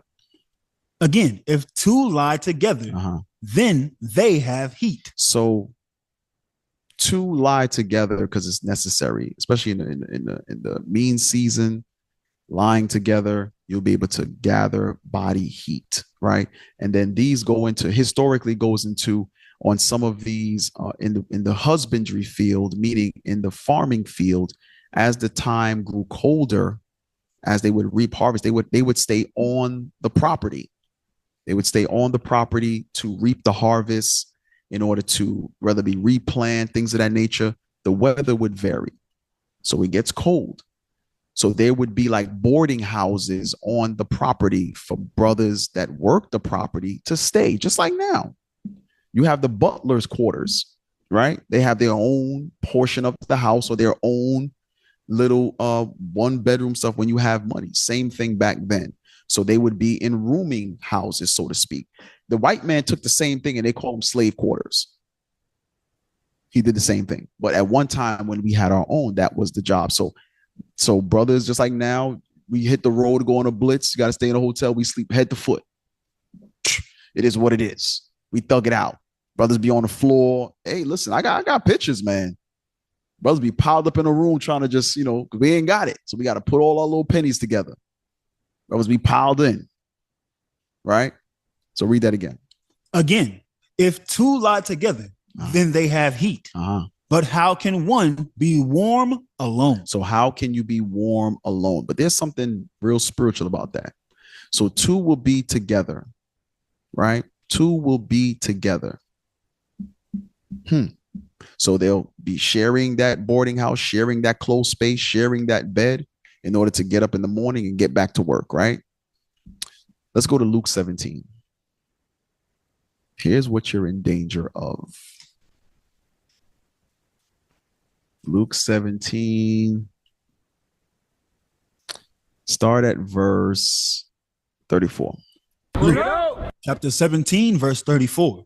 I tell you, in that night, there shall be two men in one bed. So wait a minute. We just read that in Ecclesiastes 4 and 11. They're together for heat's sake. Everybody understand that? This ain't talking about no sodomy stuff. Two men in a bed. Batiman business. This ain't no Batiman business. These are two men, just like how we stay in a hotel, head to foot. We sleep in close proximity. Why? For a little heat. This doesn't mean spooning nut to butt. It's not what that's talking about. We sleep in close because it's cold, right? So what we're reading about is in a time of deliverance. So it's given the same analogy later on. Christ is speaking about this. Go ahead, read it again. I tell you, in that night, there shall be two men. In what night? The day of the Lord. The day of the Lord's deliverance. In that night, go ahead. There shall be two men in one bed. The one shall be taken, and the other shall be left. So here's the thing. If you don't direct that friendship, because what we read historically a bunch of frenemies. We read how Joab was being a frenemy, right? We read about Paul and Barnabas, but they came back together in the end. They had a disagreement, right? But it was over family. So what you see is here you'll have two brothers who they're working together. They think they're friends. They think they're close, but only one is taken. Why would the other not be taken? Why? Because there is an intention or an intent or an action, a thought process that's not genuine. It's not genuine because otherwise they both will be taken. I know this is an analogy about only a few is going to be delivered. I get that. We understand the real understanding of it, but I want you to look at it for face value. It's only two of them. Why not take both? Because there'll be times when that friend isn't that friend at all. They have bitterness, they have hatred, they have all manners of evil in them. So what you're doing is you're actually jeopardizing your salvation by being disingenuous. We got to serve the Lord with sincerity and truth, man. Go ahead. Verse 36. Verse 35. Two women shall be grinding together in the mill. Go ahead. The one shall be taken and the other left. Right. Two men shall be in the field. The one shall be taken and the other left. Go ahead. And they answered and said unto him, Where, Lord? And he said unto them, Wheresoever the body is, thither will the eagles be gathered together. Right. So he's talking about the day of the Lord when destruction comes. So the point is this. Again, we understand that it's talking about only a few will be delivered. I get it. And yes, correct. 100%. But you don't want to be the two in the bed. For heat's sake, a brother thinks he's there with his brother. They got the same mission. They're on a blitz together. I'm gonna give an example. One time there were some brothers sharing a room, and the brother in the room was sending pictures of his penis to the brother he's rooming with's wife.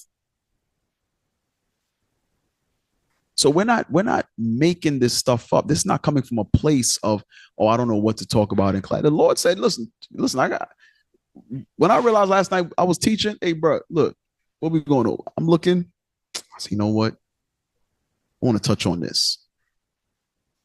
So it ain't this, like I said, whether it's going on now or it's a warning of what's to come. Either way, take it to get our spirits right, because we should all want deliverance. But guess what? Somebody's going to be left behind. And don't let it be because you can't examine yourself to fix your sins and to come out of your sins and reconcile with that brother again.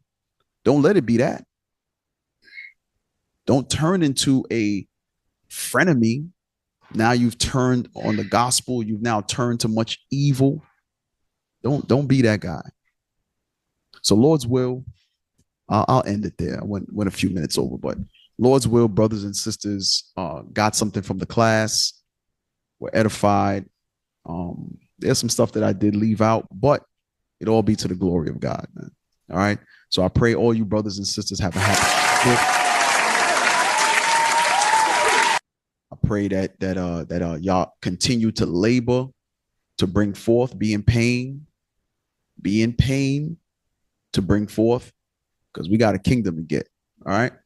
Most High in Christ bless y'all. Shalom.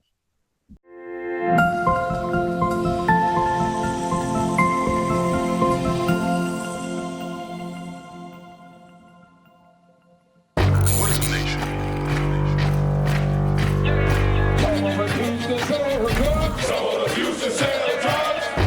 Nation is men leading by example.